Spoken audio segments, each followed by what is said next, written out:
Amis de TV Liberté, bonjour. Nous filons au cinéma avec Arthur. Bonjour Anne. Arthur. Arthur, dont le panier est plein de choses, notamment une chose très intéressante. Oui, il y a un documentaire qui s'apparente à un film politique, mais en fait, c'est une comédie qui s'appelle Un berger et deux perchés à l'Élysée. De perchés. Deux perchés, qui est un documentaire fait par Lespinasse et Pierre Carl. Et Pierre Carl a notamment fait deux documentaires assez intelligents sur le président équatorien, Oui. Correa. Oui. Et donc là, c'est donc l'histoire de Jean Lassalle qui décide de se présenter à l'Élysée, à l'élection présidentielle, et ces deux, Pierre Carl et Philippe Lespinasse, les deux réalisateurs, vont vouloir être en fait un peu leur spin doctor, quoi. Leur principe, C'est-à-dire leur conseiller. c'est plus que conseiller, c'est C'est conseiller, sûr. Oui, stratégie, oui. politique. C'est Oui. en fait, il n'y a pas de mot français pour ça. C'est une Oui. sorte de Patrick Buisson, en fait. C'est un peu ça. C'est-à-dire que l'idée. les conseillers maintenant veulent être presque les acteurs. Bah, bien sûr. C'est les Cyrano, quoi. Oui. Non, mais c'est très intéressant, ce mot de vocabulaire. Ah oui, tout Ça à veut fait. dire que c'est les conseillers qui font le travail. Qui veulent faire le travail. Qui veulent faire le Oui, travail. il Vous arrive avez plus ou raison. moins. Vous avez raison. Et donc là, le principe, ils disent... Ce qui en dit beaucoup sur la démocratie américaine. française, Et la démocratie en tout genre. et- Fin de la parenthèse. Et donc, alors, le problème dans ce film-là, c'est qu'on ne sait jamais si ce qu'ils disent, ils le pensent vraiment. On est toujours un point entre deux, c'est le principe de la comédie. Et donc, Oui. le départ, c'est on est des types de gauche. Globalement, il n'y a pas un mec de gauche qui peut gagner l'élection présidentielle, donc on va choisir le mec le moins à droite et le faire gagner. Oui. Sauf qu'ils n'ont aucune expérience politique, hein, ces Ouais. types-là. Et donc, ils rencontrent Jean Lassalle. Mhm.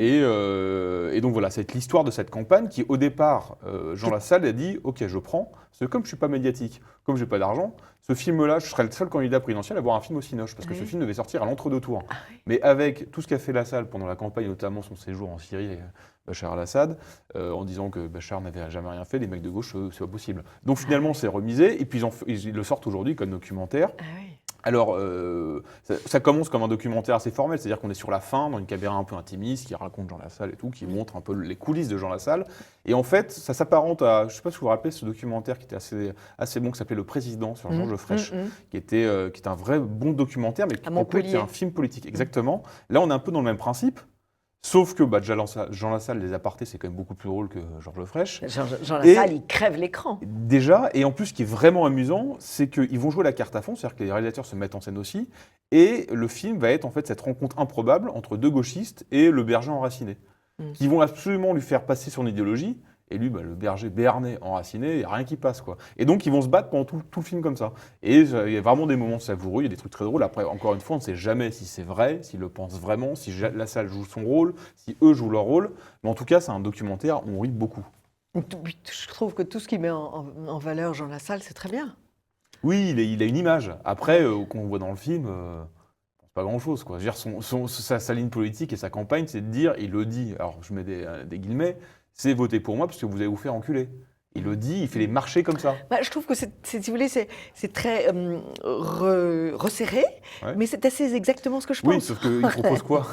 C'est ça le truc. Donc après, on s'amuse. Vous savez, oui. Mais bon, la meilleure, Jean Lassalle n'est plus candidat, il a perdu. Le roi n'annonçait pas ce qu'il allait faire. Et Jean Lassalle n'est pas un roi.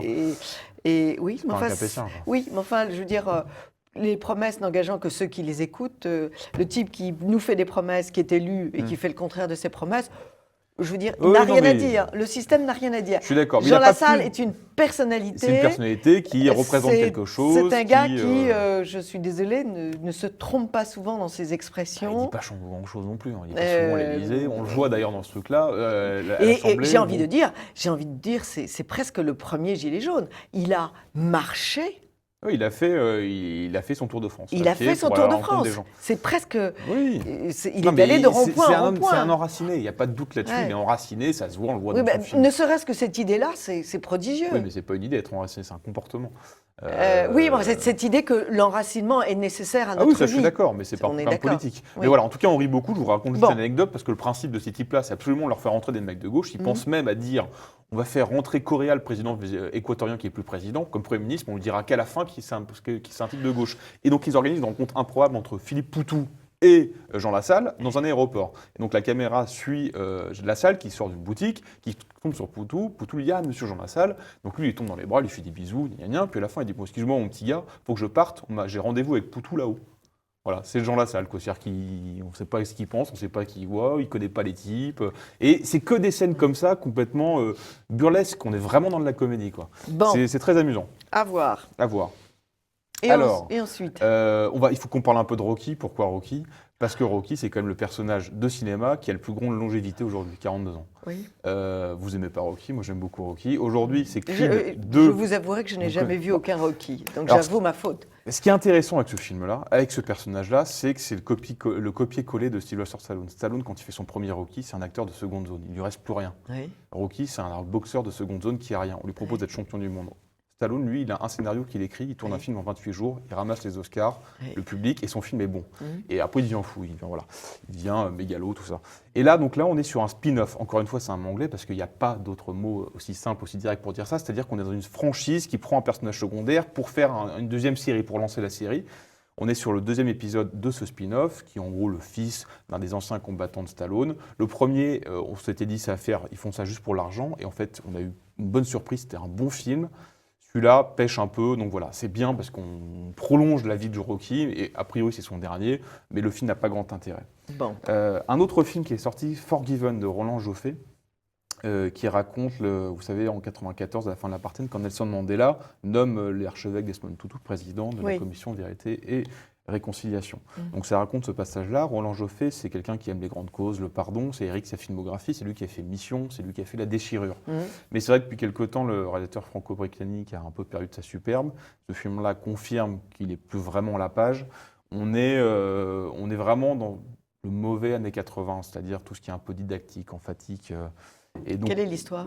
C'est l'histoire de Desmond Tutu, qui est président de la commission Vérité et Réconciliation, et qui va essayer d'obtenir des aveux et en même temps de pardonner un assassin qui a été condamné à perpétuité. Et donc ça essaie de raconter le pardon, mais le problème c'est que c'est uniquement dans le discours et dans la forme, on ne voit pas grand-chose. Et voilà. Donc Roland Joffé n'est plus aussi bon qu'il ne l'était, ça fait comme un certain temps que ça dure. D'accord. Et enfin, un quatrième film, L'Ordre des médecins, un film français qui raconte l'histoire de Simon, 37 ans, qui est un médecin aguerri, qui est à l'hôpital, dans le service de pneumologie, et il va se retrouver un peu bouleversé lorsque sa mère va se faire hospitaliser dans le service d'à côté. Et à un moment, donc ça brouille en fait le côté intime et le côté le professionnel. Exactement. Et le film en fait est un peu à l'image de l'ouverture. L'ouverture, on a un plan fixe sur Simon qui discute, on voit pas ses collègues qui discutent de la mort, de la fin de vie d'une de ses patientes. Et en fait, ce film-là, c'est ça raconte la mort. Et la mort, c'est quand même un sujet. On la laisse mourir ou on hâte sa mort? On la laisse mourir. Et on l'apaise évidemment, mais on la laisse mourir et ça questionne sans cesse la mort. Et à l'heure où notre société essaie de tuer la mort, c'est un film qui est vraiment intéressant, en plus qui part d'une histoire vraie, puisqu'il s'inspire de son frère, ce réalisateur français qui s'appelle David Roux. Et si le film touche tant, c'est parce qu'il y a une justesse de ton et une élégance de la distance qui est assez remarquable. Et en fait, c'est pas didactique, il sublime ce quotidien de ces médecins qui prescrivent pour sauver, et quand ils n'arrivent pas à sauver, et s'avouent vaincus, sont là pour apaiser et accompagner. Et en plus à ça, on ajoute dans l'intensité dramatique qui est du cinéma, ce côté personnel. Bien sûr, puisque c'est sa mère. Et, voilà. Et c'est un très très joli film, très juste, et très important aujourd'hui, je trouve. Puis le titre est étonnant parce qu'il résume beaucoup de choses, et que l'ordre des médecins est attaqué en ce moment, puisqu'on veut refuser à certains médecins la clause de conscience. Oui, tout à fait. Alors là, on n'a pas ces sujets-là qui arrivent, mais évidemment que ça fait écho. Quoi. Ça fait écho. Et tout à fait. Voilà, ça fait écho. Tout à fait. Alors moi, je voudrais juste annoncer qu'il y a un nouveau Miyazaki. Alors ça, c'est quand même, le bonheur parfait. Il était très vieux, tout le monde l'avait enterré, tout le monde avait dit que c'était son dernier film qui se retirait. Eh ben non, le revoilà. Donc ça va être merveilleux. Je ne l'ai pas encore vu. Au cinéma, c'est comme la politique, on annonce sa retraite et on ne la prend jamais. Et les écrivains. Les écrivains meurent sur leur table de travail. Je voulais rappeler que j'avais parlé de Les sacrifices de la guerre, ce film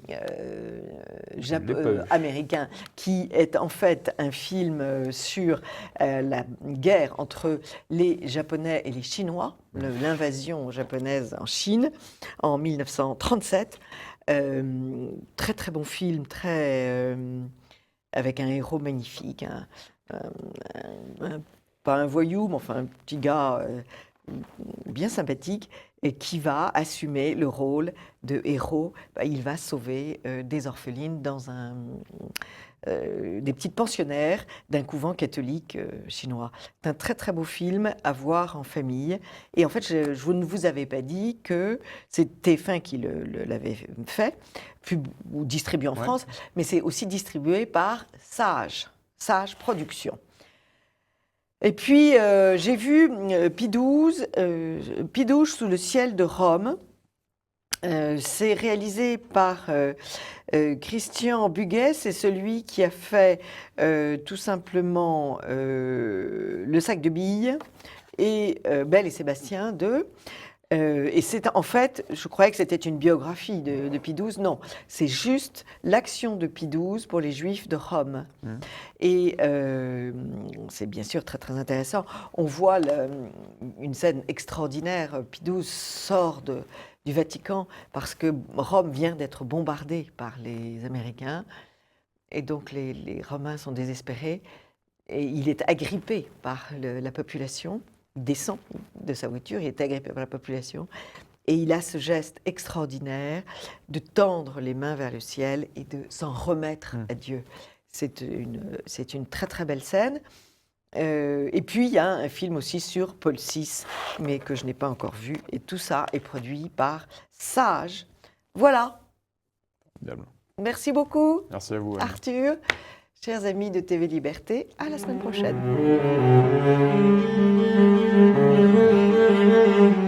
Chers amis de TV Liberté, je voulais vous faire un rappel de tous les titres que nous avions vus en y ajoutant quelques titres dont je n'avais pas pu parler puisque les auteurs n'étaient pas disponibles ou tout simplement morts au cimetière. Alors, je vais commencer par le journal d'Anne Frank, chez Altitude. C'est un des plus beaux romans que j'ai lu depuis longtemps. Jean Raspail a eu la même impression, la même réaction à l'égard de ce petit livre. Une vieille dame raconte comment le monde contemporain lui a pris le père de son fils pendant la Deuxième Guerre, son fils pendant la guerre d'Algérie, son commerce et pour finir sa vie, puisqu'on la laisse sans aide dans sa chambre sous les toits. C'est remarquablement écrit. Romain Guérin est un poète et c'est tellement vrai. Être ou ne pas être. Alors ça, c'est un roman dont l'auteur vit en Australie, je crois, donc c'était difficile de le faire venir. C'est publié chez Belfond. C'est un roman étonnant sur la véritable identité, selon l'auteur, de Shakespeare. Vous savez que c'est un point d'interrogation depuis des siècles, que cette identité de Shakespeare.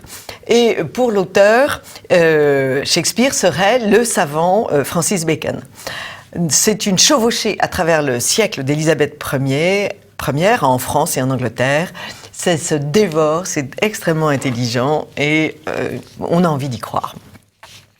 Autre roman historique très joli, le roman de la Durbelière d'Armand Bérard.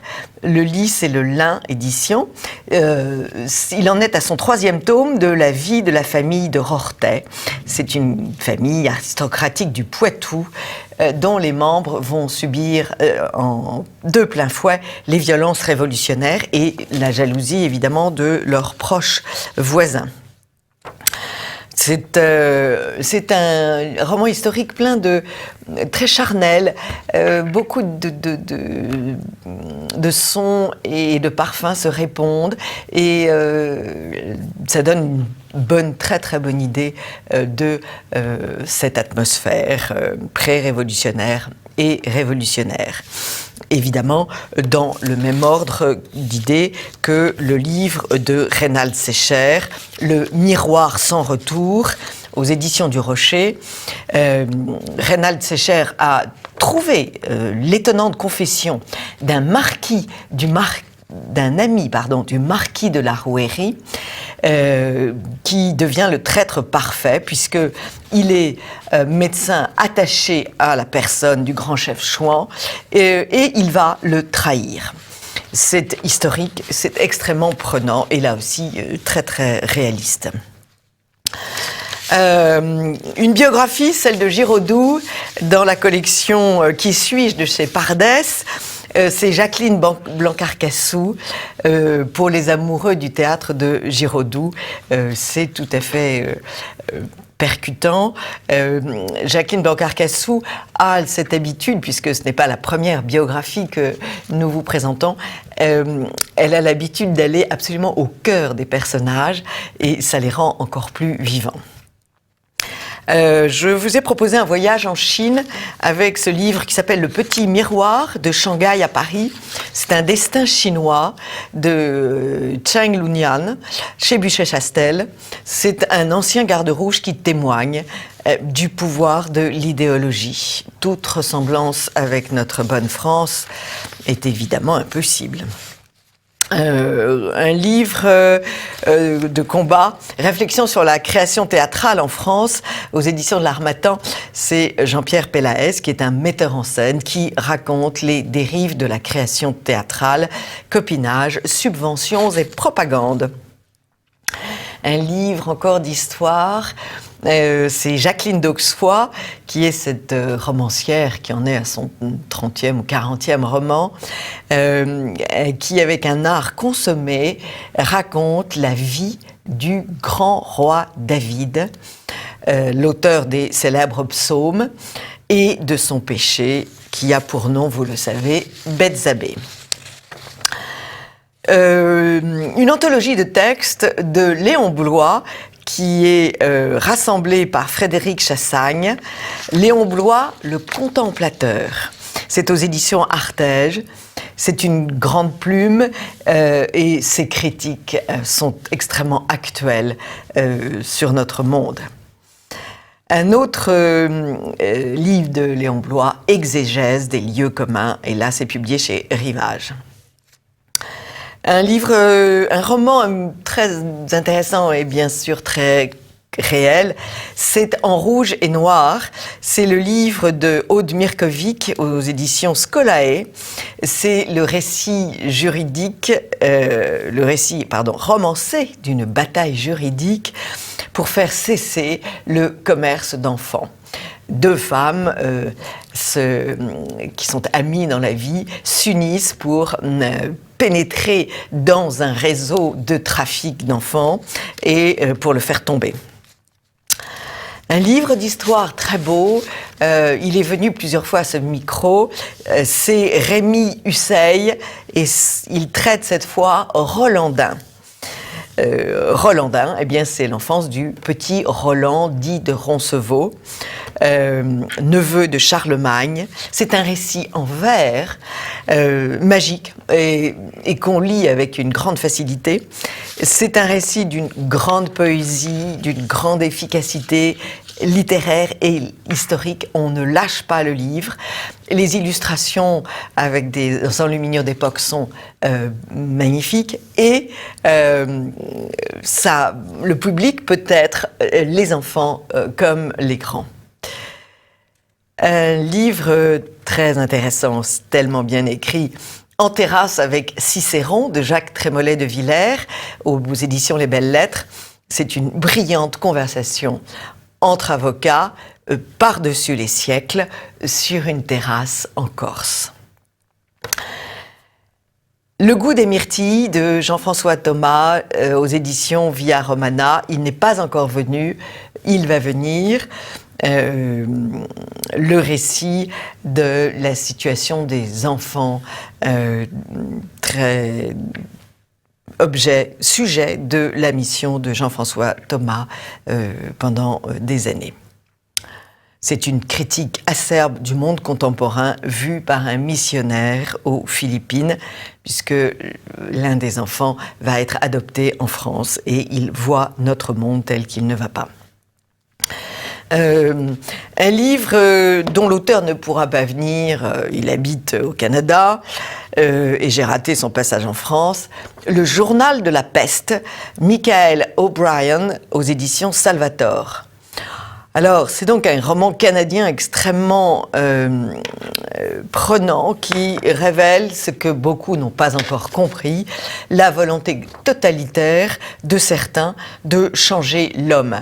Alors, c'est l'histoire d'un journaliste qui a hérité de sa mère d'un journal, qui continue à faire vivre ce journal avec des éditos malheureusement beaucoup trop violents et beaucoup trop exacts et acerbes sur les divagations contemporaines et eh bien, on va vouloir lui retirer ses enfants puis le mettre en prison et c'est sa fuite à travers le Grand Nord. C'est dans la forêt canadienne, évidemment protégé par la neige qui efface les traces.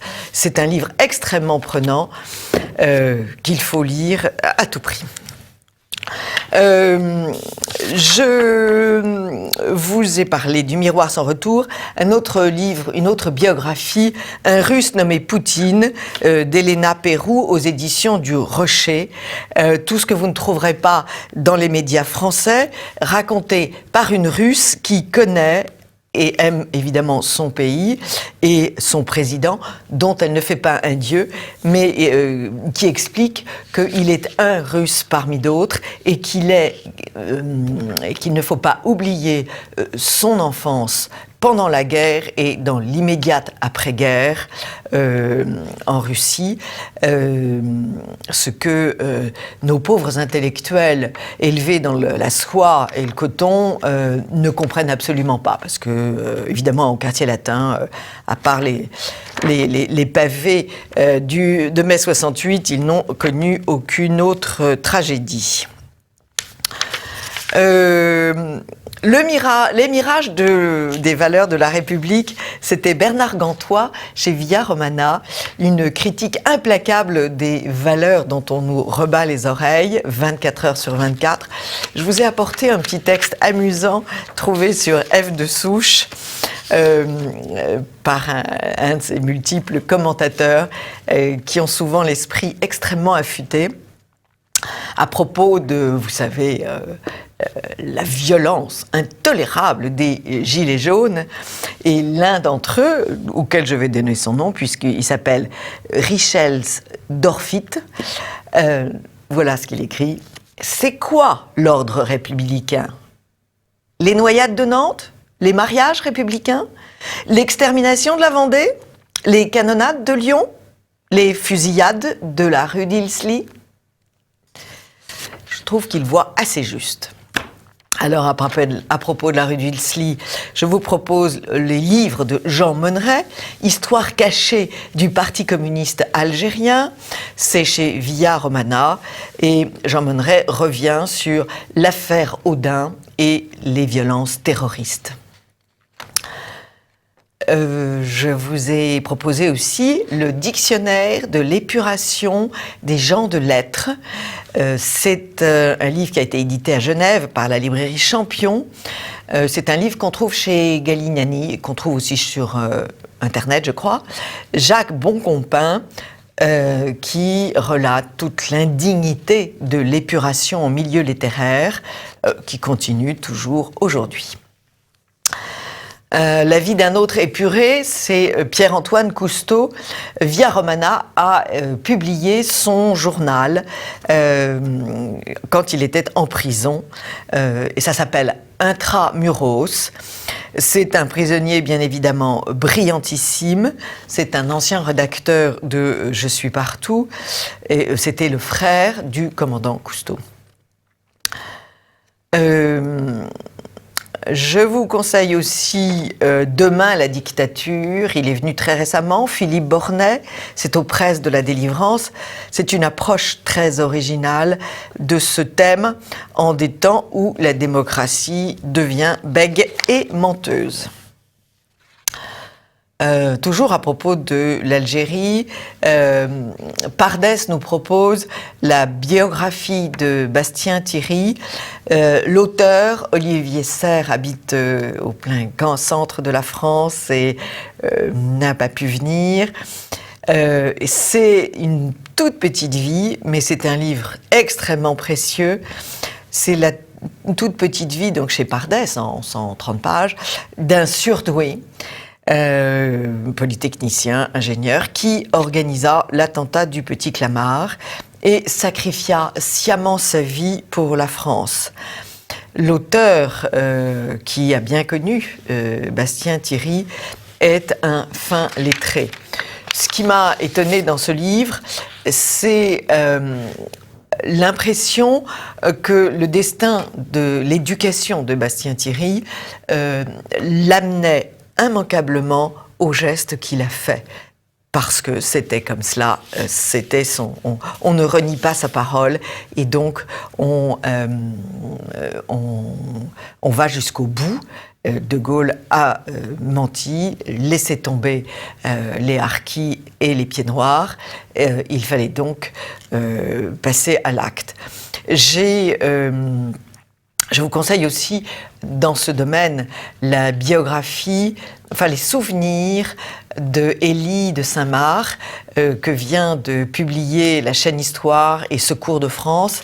C'est extrêmement émouvant, puisque l'on voit Élie de Saint-Marc, qui, je vous le rappelle, a été fait prisonnier par les Allemands pour fait de résistance dans la Deuxième Guerre mondiale, qui s'en sort par miracle et qui, quelques années plus tard, officier de la Légion, va assister, impuissant, à l'abandon des populations vietnamiennes qui avaient soutenu le Parti de la Liberté contre le Ho Chi Minh, qui a donc subi cette effroyable tragédie, à qui on demande une deuxième fois d'abandonner les harkis qui les soutenaient en Algérie et qui donc va suivre le général Challe. Et qui fera 5 ans de prison pour cela aussi. Vous vous souvenez, je l'ai reçu récemment, Le Temps des chefs de François Bert, Edelweiss Éditions. Qu'est-ce qu'un chef? L'auteur est Saint-Cyrien, officier parachutiste à la Légion étrangère. Décidément, j'aime bien la Légion étrangère. C'est un descendant de Catlino et d'une lignée de militaires et de chrétiens. Il est aussi conseiller en relations humaines pour aider au discernement des personnalités dirigeantes. C'est une très jolie personnalité. Et ces portraits politiques des derniers présidents de la République sont absolument hilarants, d'une grande exactitude et malheureusement d'une grande profondeur de vue. Il a écrit un autre livre que je vous conseille aussi, c'est « Quelques jours dans la tranchée », raconté par un officier. Ce sont les derniers jours de la guerre de 14. C'est d'une vérité poignante et ce devoir de mémoire à l'égard de ses ancêtres morts dans cette guerre de 14 rappelle les livres de Junger. Et puis toute une collection, pour finir, je vous signale aussi un livre que j'ai bien aimé, de Serge Ayoub, pour un nouveau contrat social. C'est chez Contre-Culture. Serge Ayoub nous parle de son idée de la troisième voie, c'est-à-dire la participation de ceux qui travaillent à l'entreprise, mais c'est un constat qu'il fait très, très intelligent et très pédagogique. C'est à donner aussi aux jeunes gens. Et puis pour finir, une dernière série de livres religieux. Vous vous rappelez du passage de Éric Audouard, qui présentait son livre dans une anthologie des textes de Leonardo Castellani, Le Verbe dans le sang. C'est aux éditions Pierre-Guillaume Deroux. C'est une anthologie de textes très forts d'un jésuite argentin mort il y a 30 ans. Un curé maudit parce qu'il était génial, nous dit son préfacier. Lui aussi assez génial et grand écrivain. De choses et d'autres, du surnaturel dans la vie de l'impératrice Zita, c'est l'abbé Cyril Debris, c'est aux presses de la délivrance, et c'est un très beau livre pour notre temps bêtement rationnel, parce que républicain. C'est un livre qui fait revivre toute cette période en Autriche et tous ceux qui ont occupé l'Autriche, notamment les troupes napoléoniennes. Un autre livre, un roman cette fois que j'ai beaucoup aimé, mais j'aime beaucoup la romancière, elle s'appelle Aude Pilorget. Ça s'appelle « Ouvrez-moi les portes de justice ». Et c'est un éloge de la masculinité. C'est l'histoire de deux hommes très différents, un médecin et un homme un peu perdu qui se retrouve dans les combats en Afrique. Et c'est le rôle des hommes dans une famille aujourd'hui, à travers la vie d'une famille. C'est très contemporain, c'est très intelligent, c'est extrêmement sain, ça fait du bien. Une bande dessinée de la vie de Sainte-Hugues, un dessin exceptionnel, parce que c'est un... J'ai envie de dire, ce n'est pas un moine qui a fait le dessin, mais il le fait à la manière des enluminures d'autrefois. Et donc, la vie du père abbé de Cluny est très très bien représentée. C'est Terre et Famille qui est à l'origine de ce projet, et c'est les éditions Sigeste. Un très beau grand livre qu'on doit tous avoir dans sa bibliothèque, c'est l'Immaculée Conception. Clé de voûte de la création, c'est Michel Reboul, chez Via Romana. C'est un récit théologique et une présentation de toutes les apparitions mariales insistant sur cette Immaculée Conception. Les évangiles à l'épreuve de l'histoire, légendes pieuses ou récits véridiques, c'est Bruno Bioul qui est un archéologue, c'est chez Artege. C'est un passionnant résumé de l'état des recherches sur la vérité historique des évangiles et de nos certitudes. Et c'est un livre passionnant pour ceux qui aiment l'archéologie. Comment être chrétien dans un monde qui ne l'est plus? Le Paris bénédictin, c'est chez Artege, c'est un Américain, Rod Dreher, qui fait un récit inspiré par l'exemple des moines. Itinéraire de chrétienté avec Jean Madiran, c'est un livre de Rémi Fontaine qui rend hommage à Jean Madiran. C'est aux éditions Presse de la Délivrance. C'est un grand journaliste chrétien à la plume acerbe, mais à l'âme joyeuse, qui nous est présenté là. Je signale chez Via Romana la réédition de son grand livre qui s'appelle « L'hérésie du XXe siècle ». Autre ami de Jean Madiran, eh bien, Don Gérard, dont la biographie vient d'être réalisée par Yves Chiron, Don Gérard tourné vers le Seigneur. C'est aux éditions Sainte-Madeleine. Et il faut découvrir la vie de ce grand combattant pour la foi, fondateur de l'abbaye du Barroux. Et puis enfin, un livre triste, mais à mon avis nécessaire, qui s'appelle « Un pacte dictateur » de Henri Cyr. C'est aux Presses de la Délivrance. C'est un ancien haut personnage de l'ordre de Malte, qui donc connaît bien son sujet, puisqu'il était beaucoup en rapport avec le Vatican. C'est une approche biographique explosive, mais malheureusement très référencée et très documentée du pape François. Voilà, chers amis de TV Liberté, si vous n'avez pas eu le temps de prendre des notes, pas d'importance, cette liste est sur mon blog annebrassier.fr. À très vite, à mercredi prochain.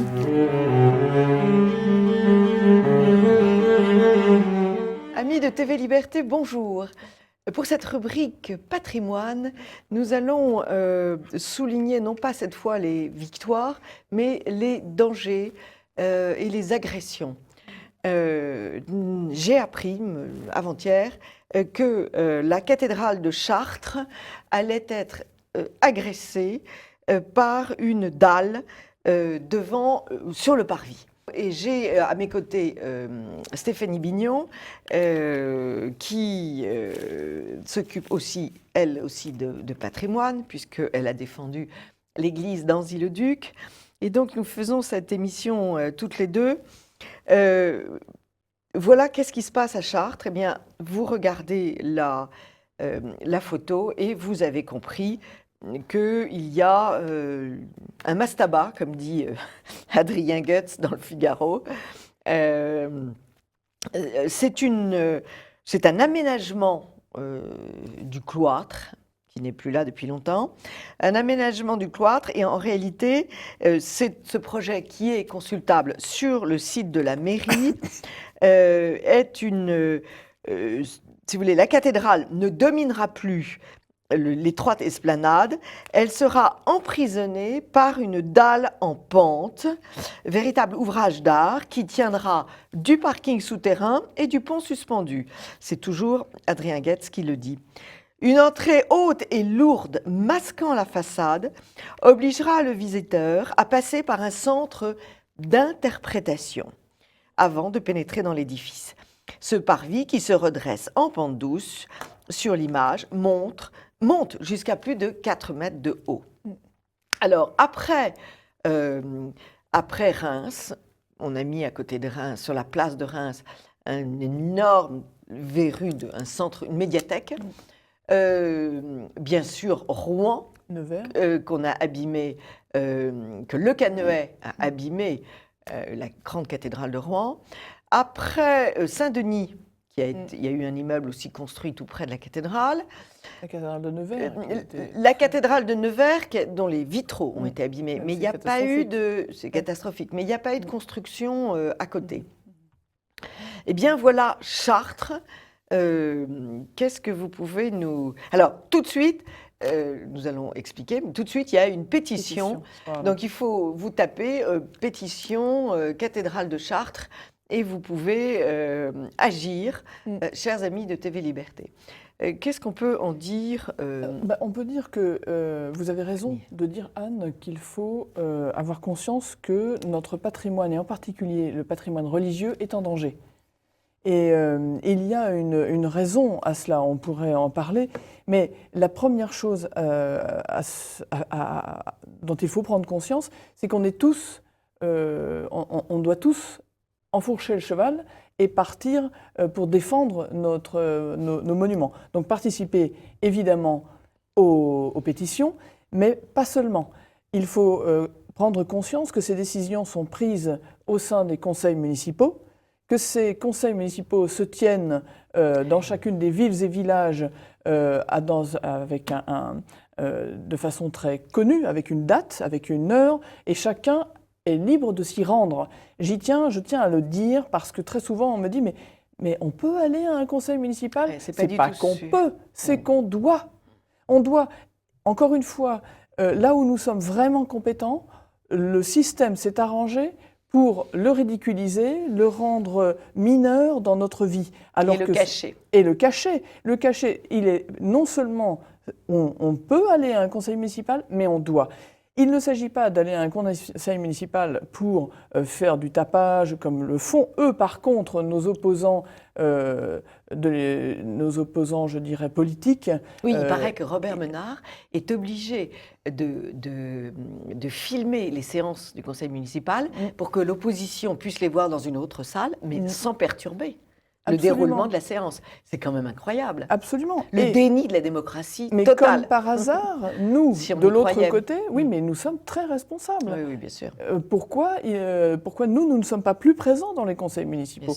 Et il suffirait, je dirais, de cette présence. Il ne s'agit pas que chacun se dise qu'il n'est pas compétent parce qu'il n'est pas capable de parler, pas capable de ceci, pas capable de cela. Tout le monde est capable d'être présent, ne serait-ce que présent. Et présent dans un conseil municipal où on prend une décision comme à Chartres d'enchasser une cathédrale, une des plus belles de France et du monde, de l'enchasser dans une structure de béton, cette décision est prise d'autant plus librement que l'opposition, et je dirais est totalement absente au moment de ces délibérations. Ce qu'il faut bien dire, c'est que le conseil municipal l'a voté. Hein, il l'a voté dans un bel ensemble. Alors, pouvez-vous nous dire ce que c'est que ce centre d'interprétation? Oui, non, mais je reviens sur l'idée politique. Il l'a voté d'autant plus facilement qu'il n'y avait personne dans les spectateurs. Oui, vous avez raison. Très probablement. Nous ne, Voilà. nous ne nions pas Voilà. ça. Je dis ça parce qu'il est temps que chacun, nous nous considérions comme chargés de ce combat. Nous sommes chargés de ce combat. Et il ne faut rater aucune occasion. Je suis présent au conseil municipal où la délibération a lieu, où le vote de ce lancement de ce chantier. Je n'étais pas là. Comment se fait-il que moi, habitant Chartres, je n'étais pas présent le jour où on a voté ça ? Et je suis convaincu que cette opposition qui se sentirait à l'intérieur des conseils municipaux, mais redonnerait une discipline. Et c'est ça la vraie démocratie. La vraie de vraie, c'est celle-ci. Mais la démocratie, c'est un effort de tous. La démocratie, c'est pas un pompon qu'on décroche qui vous donne des privilèges. La démocratie, la vraie, c'est une charge. C'est un devoir de charité. C'est je m'intéresse au bien commun. C'est un effort. Et je pense que la plus grande des supercheries, c'est de nous faire croire que ce régime démocratique nous donne de faire et de décider et de penser des choses dans des domaines où nous ne sommes pas compétents. Non, mais là où vous êtes compétents, vous êtes chargés de le faire savoir. Et par rapport à ce genre de phénomènes et qui sont galopants aujourd'hui, nous sommes chargés de ce patrimoine. Alors, ce qu'il faut dire, c'est que ce centre d'interprétation, c'est très à la mode. Nous avons visité la chapelle des Scrovegni à Padoue. Et il y a, donc la chapelle des Scrovegni, c'est cette merveilleuse chapelle dans laquelle il y a tout le plafond, toute l'église contient des fresques de Giotto. Et nous rentrons dans un sas, au-dessus, à hauteur de la route, et nous rentrons en compte précis. Il n'y a pas plus de 50 personnes qui peuvent rentrer dans ce sas. Nous sommes assis et nous regardons un film. Alors ça, c'est en fait un sas de décontamination pour retirer toute l'humidité qu'il y a sur nos vêtements pour que cette humidité n'altère pas les fresques qui sont, auxquelles on accède par en dessous. Mais on n'a plus l'impression d'aller dans une chapelle. Non, et puis le temps est compté. On rentre dans une séquence. Donc le propre, et c'est là où on arrive au sujet à mon avis crucial, c'est que le propre de la vie spirituelle, c'est une grande liberté.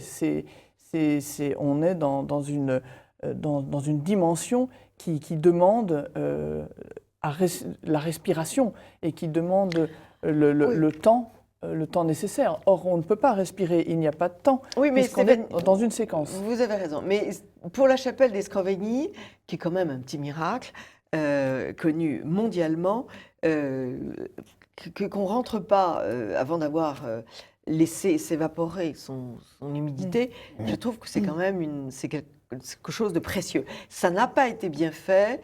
On méprise l'entrée dans la chapelle. Ça n'a pas été bien fait, mais c'est extrêmement utile. Alors là, quel est le but de ces constructeurs à Chartres ? Ils veulent mettre en valeur des vestiges archéologiques gallo-romains. Oui. En fait, ce ne sont pas des objectifs, ce sont des prétextes.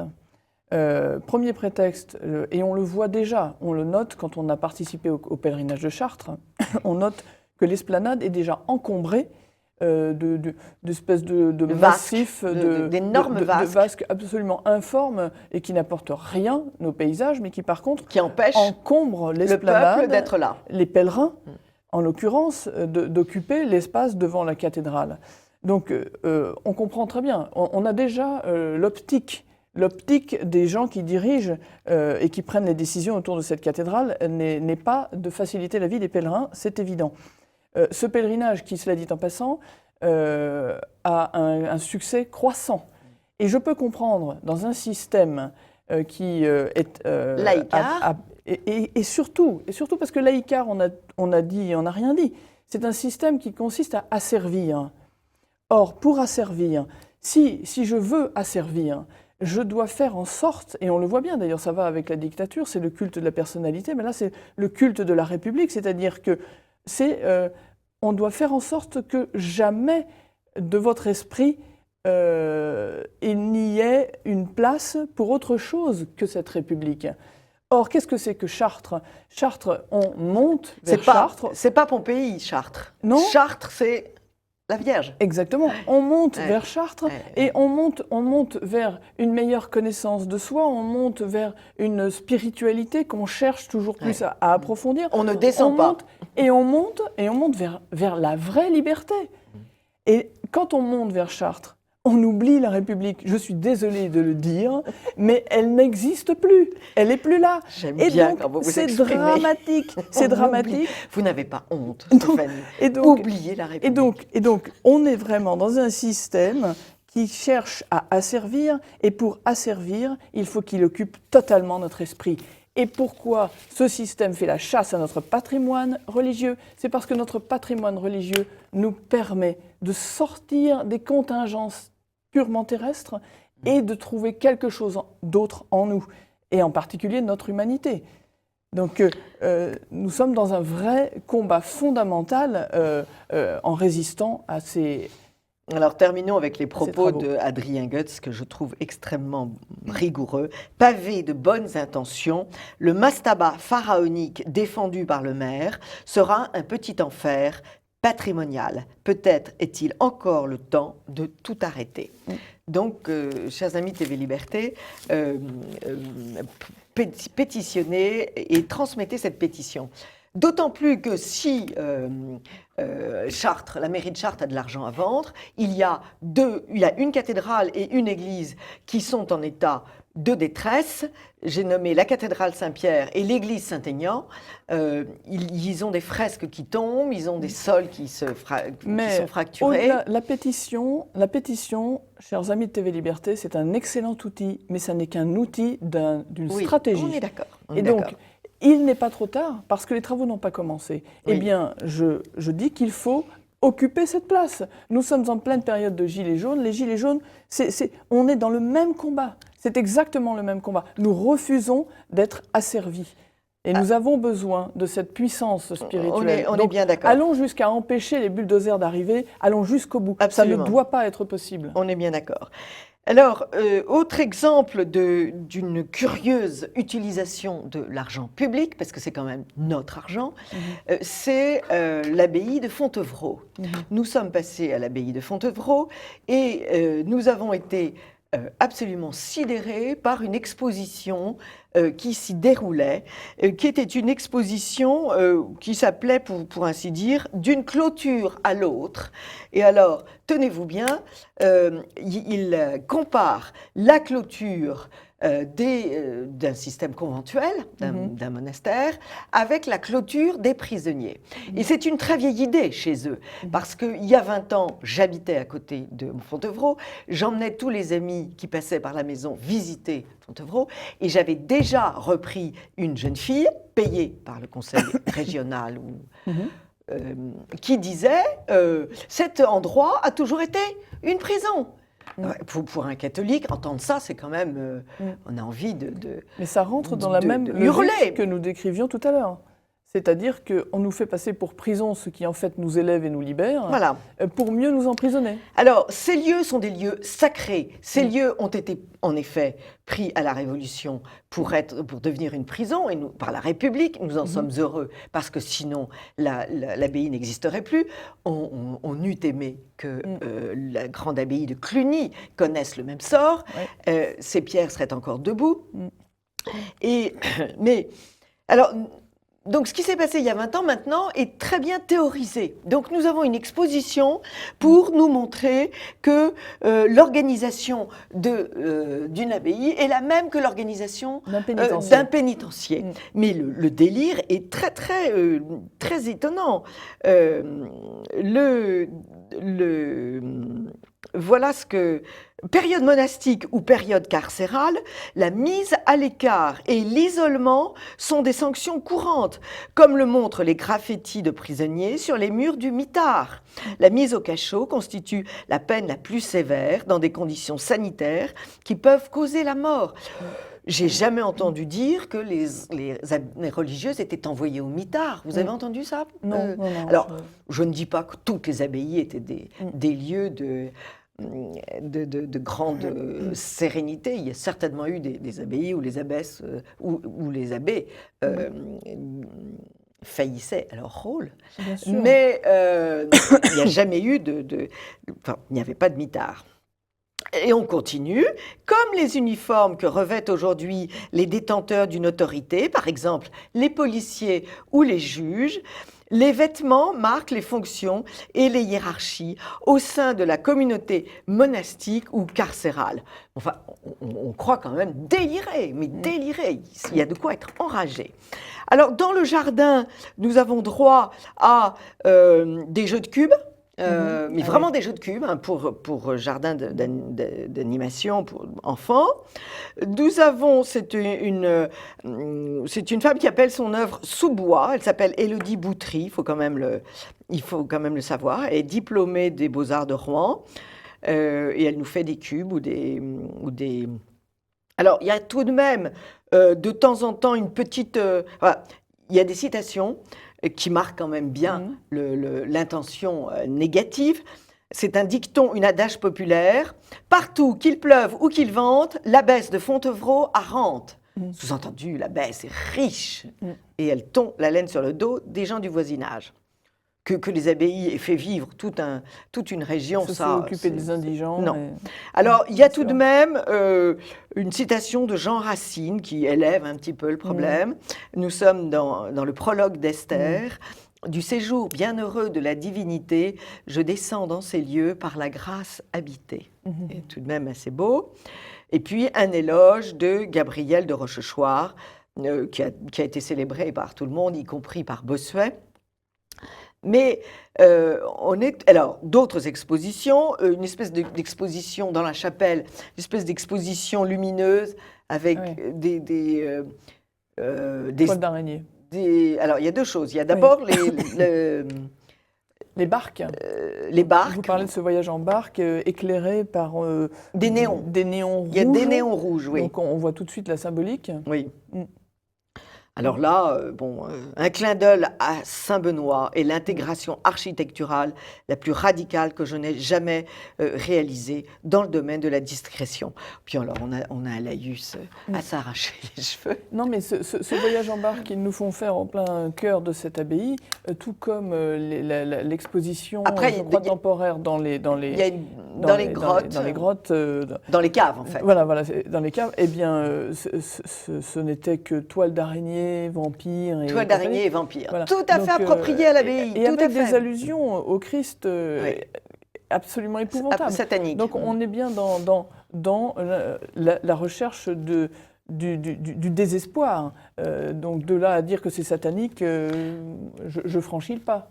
Alors ça peut plus durer. Ça peut plus durer. Non. Ces lieux nous appartiennent. L'argent qui est dépensé nous appartient. Absolument. Et il ne doit pas être donné à des artistes qui se foutent du monde, et ni à des conférenciers, ni à des responsables de conservatoires, des conservateurs du patrimoine, qui font des rapprochements absolument débiles. Je suis désolée, une religieuse rentre volontairement au couvent, et un prisonnier ne rentre pas volontairement. L'un a commis un crime, l'autre se rapproche de Dieu et donne sa vie à Dieu. Il n'y a aucune comparaison à faire, c'est débile, c'est se foutre du monde et basta.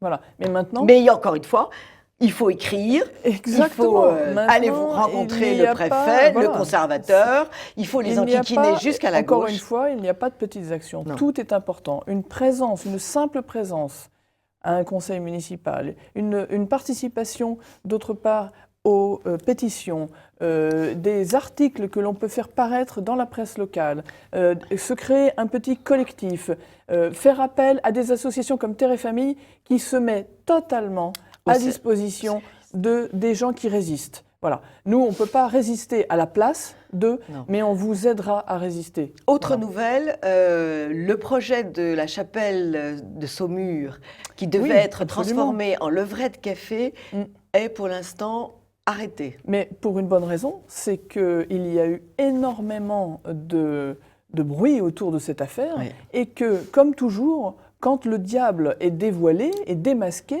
eh bien, il fuit. Alors, il faut se méfier parce qu'il revient. Hein, il n'est jamais atteint Non. totalement, il n'est que neutralisé pour un temps. Donc, mais aujourd'hui, le projet a du plomb dans l'aile. Absolument. C'est-à-dire que, et c'est ça qu'il faut viser. Il faut viser à démasquer les rouages qui sont derrière ces projets. Et de cette façon-là, le diable a horreur de la lumière. Et dernier coup de gueule, mais là je vous laisse le pousser, c'est le jour de diète, le lundi sans viande. Qu'est-ce que c'est que ça? Mais si, on en a parlé, ils ont décidé qu'il fallait, vous le savez, il ne faut plus manger de viande. Et donc, un collectif vegan a décidé qu'il fallait que le lundi soit un jour sans viande. Eh bien, écoutez, vous m'apprenez quelque chose, ma chère Anne. Alors, réagissez à chaud. À chaud, c'est assez rassurant. Moi, je trouve que dans toutes ces choses abracadabrantes qui nous arrivent comme ça en ce moment, en plus à une vitesse effrénée, c'est très rassurant parce que ça montre le côté accélération, montre le côté panique de nos adversaires. Mais nous, en face, par contre, il faut que nous réagissions d'autant plus rapidement que nous voyons bien que cette panique est juste le signe précurseur d'un effondrement. Donc, ils vont s'effondrer. Il n'y a même plus besoin de les pousser. Ça, c'est en train de tomber. Mais nous reconstruisons. Reconstruisons quoi? D'abord, nos propres résistances, nos propres anticorps intellectuels et spirituels. Reprenons possession de nos vies là où nous sommes compétents et ne nous évaporons pas dans des idées qui restent, je dirais, para-républicaines, c'est-à-dire fumeuses. Non. Le bien de Redevenons la planète. terre à terre, redevenons là, on repart du sol, on pose les 2 pieds par terre et on repart d'ici, voilà, de chez nous. Merci. On en reparlera avec Françoise Monestier. Mhm. Merci beaucoup Stéphanie Je Bignon, vous en prie, Anne. amie de TV Liberté. À très vite.